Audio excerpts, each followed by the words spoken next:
Alors dans cette vidéo, on va voir un peu les nouvelles règles qui sont depuis 2025 sur Apex. Également, on va faire un comparatif entre est-ce que c'est plus avantageux de prendre un compte à 25 000 ou au contraire de passer directement sur un compte à 50K. Également, tout à la fin de la vidéo, je te ferai les meilleurs conseils pour réussir ton aventure sur Apex. Donc c'est vrai que quand tu regardes sur Apex, il y a un paquet de comptes, tu vois, il y a 150, il y a 250, il y a 100 000, et finalement le 25. Donc moi, de mon côté, ce que je préfère, entre guillemets, ce serait soit le 50, soit le 25, vraiment pour les débutants. Également, la perte suiveuse est plus large que le compte à 50 000, et je vais y revenir d'ici quelques instants avec les chiffres. Mais voilà, 25 000 ou 50 000 pour un débutant. Et ensuite, une fois que tu as des résultats réguliers, peut-être tu peux passer sur des comptes carrément à 150 000, voire 250 000. Alors avant de démarrer cette vidéo sur laquelle également je vais te donner pas mal d'astuces en fait pour réussir dans ta carrière de trader, s'il te plaît en fait pense à cliquer sur j'aime, ça va vraiment aider ma chaîne en fait à se développer, et clique également sur s'abonner tout en bas à droite de l'écran. Ça te permettra de recevoir toutes les meilleures vidéos que je publie, notamment les méthodes de trading exactes que je vais utiliser. Donc maintenant on va rentrer dans le détail par rapport au prix d'activation, passer les évaluations, le drawdown maximum, etc., etc. Donc voilà pour le prix à 25 000. Ça va te coûter aux alentours de 30 $ par mois, car souvent il y a des réductions également en dessous de la vidéo. Je t'ai donné mon lien qui est d'ailleurs affilié, qui va me donner une petite commission au passage, mais surtout qui va te donner en fait la meilleure des réductions maintenant. Il faut garder en tête que aussi tu as la possibilité d'avoir jusqu'à 20 comptes que tu peux trader en copy trading, c'est-à-dire que tu vas trader sur un seul compte et les 19 autres comptes vont répliquer exactement la même chose. Tu n'as pas besoin de trader sur 20 comptes, tu trades un seul compte, le reste va suivre. Donc c'est là où tu vois un peu les chiffres sont vraiment gonflés entre guillemets, parce que là tu vas trader avec 25 000 multiplié par 20, ça fait quand même un demi-million de dollars. Mais naturellement ça surtout ne le fais pas à tes débuts, parce qu'au début tu as besoin de maîtriser la méthode, d'être régulier dans tes résultats, de passer l'évaluation, de faire un premier retrait, et à partir de là effectivement oui tu peux ajouter peut-être un deuxième compte, un troisième, quatrième, cinquième et ainsi de suite. Et surtout les retraits que tu vas faire via Apex te permettront de racheter d'autres comptes. Donc voilà pour le compte à 25. Pour le compte à 50 000, comme tu le vois, le prix n'est pas beaucoup différent. Là, on était aux alentours de 30 $ par mois. Tu rajoutes 10 $, ça y est, tu as doublé en fait la valeur de ton compte. Et à nouveau, tu peux les multiplier par 20. Donc là, tu vas jusqu'à 1 million de dollars avec lequel tu pourrais trader. Pour passer l'évaluation, c'est minimum 7 jours. Peu importe le compte que tu prends. Et souvent, ils vont faire des méga promos sur les comptes à 150, 200, 250, etc. en te disant que tu as la possibilité de les passer en un jour, ce qui est super. Cependant, le piège, c'est que proportionnellement, ta perte limite, donc ta perte suiveuse, va être de plus en plus serrée, plus le compte va être large. Et à l'opposé, plus le compte va être petit, plus la perte suiveuse, c'est ce qu'on appelle le drawdown, va être large. Notamment, on va regarder ça. Donc, par exemple, pour un compte à 25 000, le but c'est de faire 1 500 $ de profit pour valider ton compte. Et la perte autorisée, c'est la même chose. C'est-à-dire que tu auras 1 500 $ de perte autorisée avant de cramer ton compte. Également, je t'ai mis le PDF que tu pourras récupérer en dessous de la vidéo, donc le télécharger avec les liens qui te ramèneront exactement vers ces règles.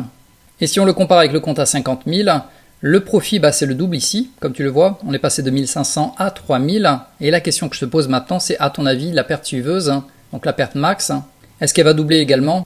Non, elle devient plus petite, donc plus serrée proportionnellement. Là, tu vas avoir 2 500 $ de perte suiveuse autorisée. Ensuite, en termes de retrait d'argent, peu importe le compte, tu peux le faire 2 fois par mois, entre le 1er et le 5 du mois, et du 15 au 20 de chaque mois. Pour faire un retrait, le minimum, c'est 500 $, tu peux demander 500 $, et voilà les règles. Donc quand tu es sur un compte payant, naturellement, il faut avoir fait un minimum de 8 jours de trading et un minimum de 5 jours avec des gains supérieurs à 50 $. Avoir 5 jours supérieurs à 50 $, c'est pas la mer à boire. Ensuite, on va voir la balance. Pour un compte à 25 000, il faudra que le strict minimum de ta balance, ce qu'on appelle le PNL, soit au minimum, strict minimum, 26 600. Sachant à nouveau que tu as démarré à 25 000, donc le but c'est de le monter à 1 600 $ pour pouvoir faire un premier retrait éventuel. Mais à nouveau, je te recommanderais de ne pas faire de retrait et on y arrive d'ici quelques instants par rapport à mes astuces. Et on va passer maintenant au compte à 50 000. Donc le retrait minimal pour un compte à 50 000, sachant que tu démarres à 50, donc il faut l'avoir mené à 2 600 $ de profit. Et à partir de là, oui, tu es éligible à retirer au minimum 500 $. Mais à nouveau, je te recommanderais de faire un coussin de sécurité et ça, j'y reviens d'ici quelques secondes. Donc là, on a vu le minimum de la balance pour faire des retraits. Maintenant, on va parler du maximum pour faire des retraits. Combien est-ce que tu peux retirer? Par retrait, tu peux retirer 1 500 $ par compte à 25 000, sachant que tu peux en avoir plusieurs en copy trading, donc jusqu'à 20 comptes en même temps. Donc ça ferait, si tu fais les maths, 20 fois 1 500 $. Mais à nouveau, ça c'est une fois que tu as l'habitude, que tu as fait déjà des premiers retraits, que tu es régulier dans ta stratégie. Parce que si tu retires tout d'un coup, tu vas cramer ton compte, c'est évident. Pour le compte à 50 000, le max payout, ça sera 2 000 $ par compte. Donc on va passer à la page suivante. Toujours on parle d'argent, donc les frais d'activation, quand tu es passé de l'évaluation, félicitations, tu as validé ton compte. Maintenant, il va falloir l'activer. Et la bonne nouvelle, c'est que tu n'auras plus besoin de payer l'abonnement mensuel. Par contre, tu vas devoir payer une fois des frais d'abonnement. Donc pour le compte à 25 000, ça va te coûter 150 $, donc une seule fois. Et pour le compte à 50 000, ça va te coûter 160 $ une seule fois. Et maintenant, on va voir les quelques règles de régularité, donc la règle des 30% qui est affichée 2 fois ici, et tu vas vite comprendre pourquoi elle est affichée 2 fois. Donc ça marche à la fois sur la régularité des gains, mais également sur la régularité des pertes. Donc on va démarrer avec la régularité des gains. Tu ne dois pas faire plus que 30% maximum par jour de ton gain total. Je vais te donner un exemple. Admettons que tu as fait 1000 $ de bénéfices sur ton compte. Si tu veux les retirer, une journée ne doit pas excéder 30% de la valeur de ces 1000 $. Donc si tu fais les maths, 30% de 1000 $, dans la journée, tu ne dois pas faire plus de 300 $. Donc en gros, si tu as fait par exemple 250 $ de gains sur la journée, tu t'arrêtes là. Parce que si jamais tu excèdes, on va dire, les 30%, tu ne pourras pas faire de retrait immédiat, il faudra à nouveau que tu fasses monter en fait ton capital. Donc ils vont pas te pénaliser, c'est simplement que tu ne pourras pas être éligible au retrait immédiat. Si par exemple tu as fait 400 $ sur une journée, maintenant il va falloir faire monter ton capital aux alentours de peut-être 1250, et là oui tu pourras faire un retrait. Donc là on a vu les 30% max par jour de régularité au niveau des gains, et ça marche dans le sens inverse au niveau des pertes. Donc tu ne dois pas perdre plus de 30% de ta perte maximum autorisée sur ton compte par trade. Exemple, on va prendre un compte à 25 000, ta perte maximale autorisée est de 1500 $ sur la totalité de ce compte. Donc sur un trade, c'est interdit de perdre plus de 30% de la valeur de ces 1500 $ qui sont autorisés en termes de perte. Donc 30% de 1500 $, ça ferait quand même 450 $ en un seul trade de perte. Donc naturellement, cette règle, je pense pas que tu vas t'en soucier, parce que généralement, tu vas perdre peut-être aux alentours de 100 voire 150 $ par trade, et jamais tu vas excéder les 450 $, ça serait vraiment de la folie, on va dire. Donc j'ai gardé le meilleur pour la fin, donc ce sont mes meilleurs conseils pour réussir. Donc ça va s'adresser surtout à un débutant, voire une personne intermédiaire. Le plus important, c'est de prendre ton temps. Quand je dis prendre ton temps, ça peut être minimum 6 mois, voire 8 mois avant de t'imaginer faire des retraits. Quand on débute, on veut vite passer l'évaluation, on veut vite faire monter le compte, on veut vite faire des retraits pour voir que ça fonctionne, pour prendre confiance dans le système. Et ça, malheureusement, c'est une erreur parce que il faut que ton cerveau, en fait, s'habitue aux méthodes, à la rapidité, aux émotions, et ça prend beaucoup de temps. Pour certaines personnes, ça va prendre 8 mois, d'autres personnes, ça va prendre une année totale, voire carrément 2 ans. Donc plus tu vas aller vite, plus ça va te prendre de temps parce que tu vas cramer un paquet de comptes, tu vas te remettre en question, tu vas changer de méthode. Donc le meilleur des conseils, c'est ne te concentre pas en fait sur les gains ou les pertes, concentre-toi sur le processus, la réussite, la régularité dans tes trades. Et on arrive donc au deuxième conseil, c'est-à-dire maîtriser 1 à 2 méthodes maximum et trader uniquement encore et encore ces mêmes méthodes, donc chaque jour à la même heure. Parce qu'il faut savoir que le marché va tout le temps évoluer. Donc ta méthode peut-être fonctionne très bien pendant un mois, le mois suivant ça va moins fonctionner, mais ça ne veut pas dire que le mois d'après ça ne va pas fonctionner à nouveau. C'est pour ça que changer de méthode à chaque mois c'est pas une très bonne idée. Et d'ailleurs en dessous de la vidéo je te donne une des meilleures méthodes que tu peux retrouver sur ma chaîne YouTube, qui vraiment fonctionne bien la plupart du temps. Bref, 1 ou 2 méthodes à trader maximum, et tu vas toujours les trader au même moment, avec le même risque et les mêmes gains. De toute façon, c'est ce que veulent Apex ou la plupart des propres firmes, ils veulent des traders réguliers. Si un jour tu vas gagner 1000 $, le lendemain tu perds 500 $, le surlendemain tu fais 3000 $, bref c'est le bordel absolu, ils vont vite te dégager, ou même quand tu seras capable de faire des payouts, donc des retraits, ils vont te le refuser. Ils veulent que tu trades à peu près avec toujours la même somme, le même risque, les mêmes gains. Naturellement, il peut y avoir un peu d'évolution, un peu plus, un peu moins, mais ils veulent de la régularité chez leurs traders.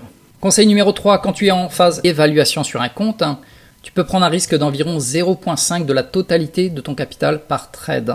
Exemple simple, admettons que tu démarres avec un compte à 25 000, si tu fais les maths, 25 000 fois 0,5, ça va te donner une perte maximale par trade de 125 $.